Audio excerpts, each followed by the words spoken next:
Oke.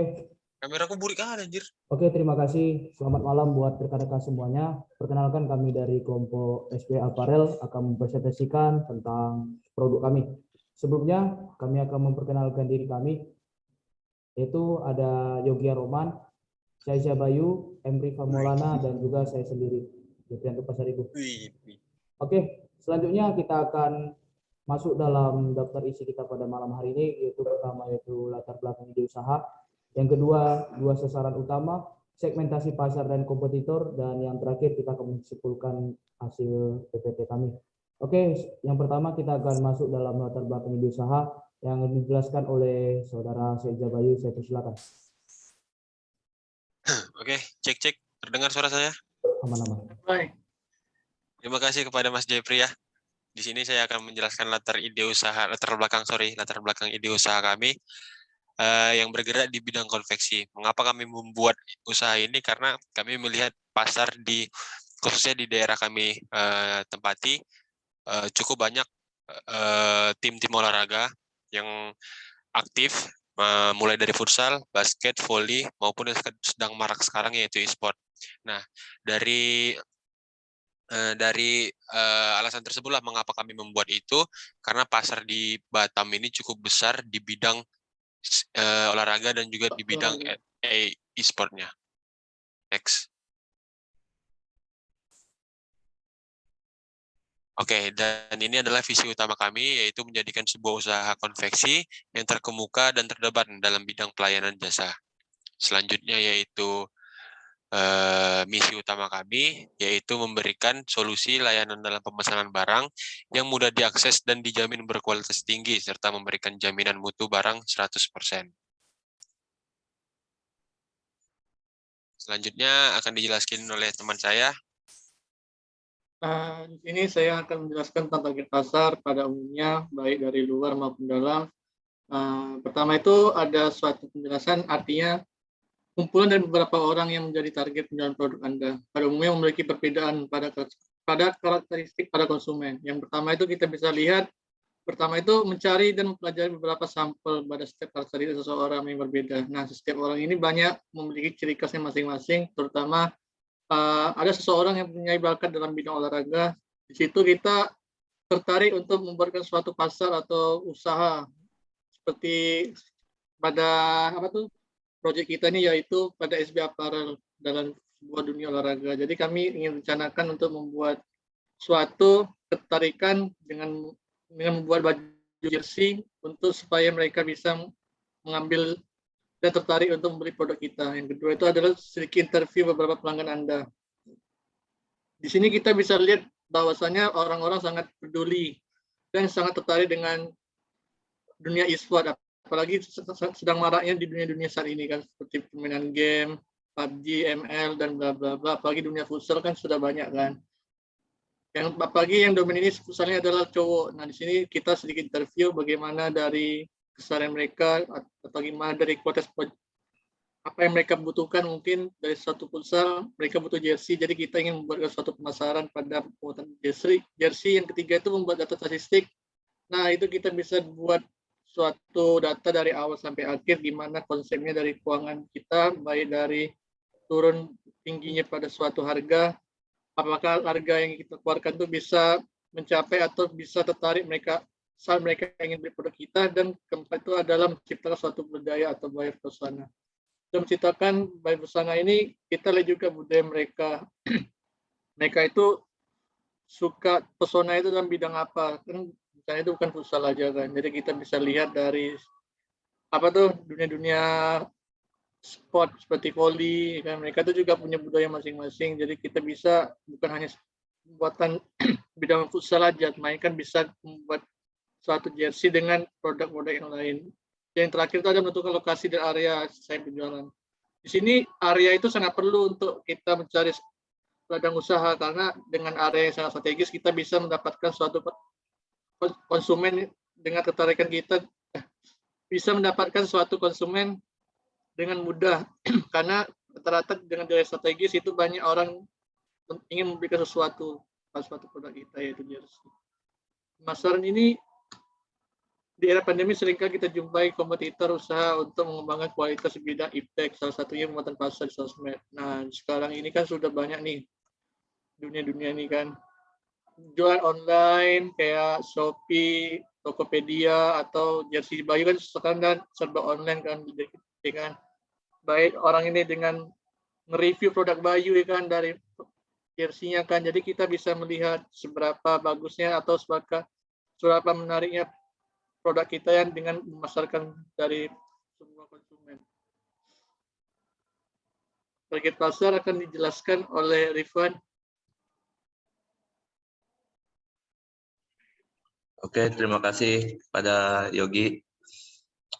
Untuk target pasar pada proyek kami ini yaitu berinvestasi lebih banyak di media sosial seperti Instagram, Facebook, dan lain-lain. Kemudian menjadikan perusahaan yang lebih aktif dengan pelanggan.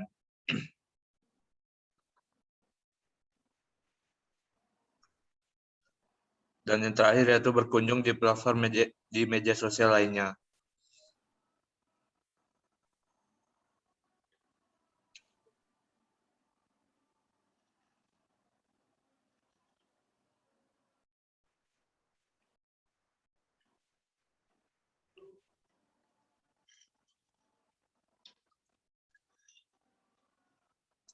Untuk kelebihan yang ada pada proyek kami ini, yang pertama banyak peminatnya.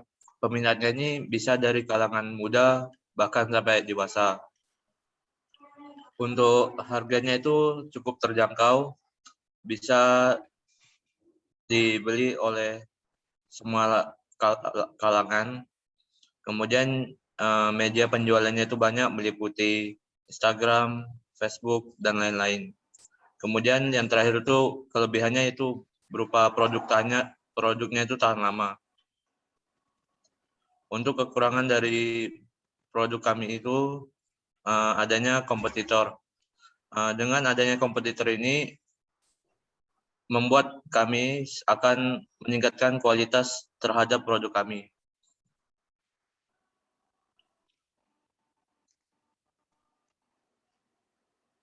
Selanjutnya yaitu pendekatan kompetitor. Yang pertama itu bermitra dengan pedagang. Dengan cara menjalin kemitraan dengan usaha kecil untuk mempromosikan penggunaan sosmed di toko mereka. Kemudian yang kedua itu bermitra dengan perusahaan penting, yaitu dengan cara menjalin kemitraan dengan penyedia. Kemudian yang terakhir yaitu pemasaran online, yaitu dengan cara mempromosikan melalui iklan media sosial dan postingan yang dioptimalkan.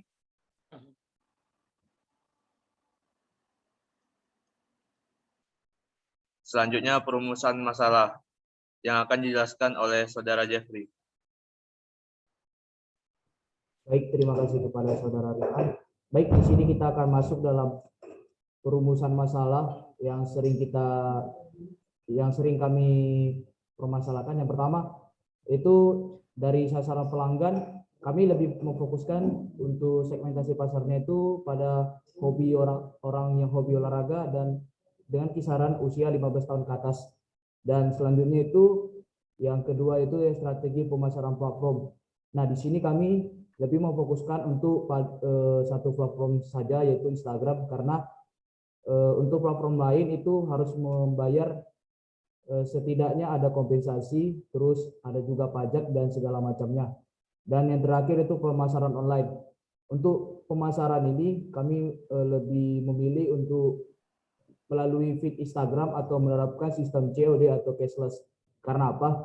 Karena jika kami menerapkan yang namanya bayar tunggak, itu bakal merugikan kami diri sendiri, karena itu belum termasuk harga dari barang, belum termasuk dari harga bahan baku dan segala macamnya. Oke, selanjutnya tantangan kami yang akan mendatang itu yang pertama, kerja jarak jauh. Ini sangat tidak nyaman bagi kami. Karena apa? Kerja jarak jauh ini menyebabkan adanya keterlambatan dari bahan baku, dari bahan SDM maupun produksi sampai kepada konsumen. Yang kedua itu ketidakpastian pasar. Ini sangat lumrah bagi para pengusaha muda karena apa? Ketidakpastian pasar ini sangat susah untuk diprediksi. Ada yang jatuh, ada yang naik. Maka dari itu kami mengantisipasikan untuk produksi konveksi SB Apparel akan memenuhi dari keinginan konsumen. Dan yang terakhir itu ada pergeseran global pesat.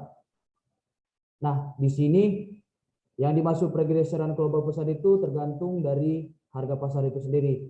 Apakah dia menginginkan suatu perubahan atau tidak, itu kami tinggal mengikut dari kepastian pasar. Nah, selanjutnya di sini kami akan masuk dalam manajemen sumber daya bisnis.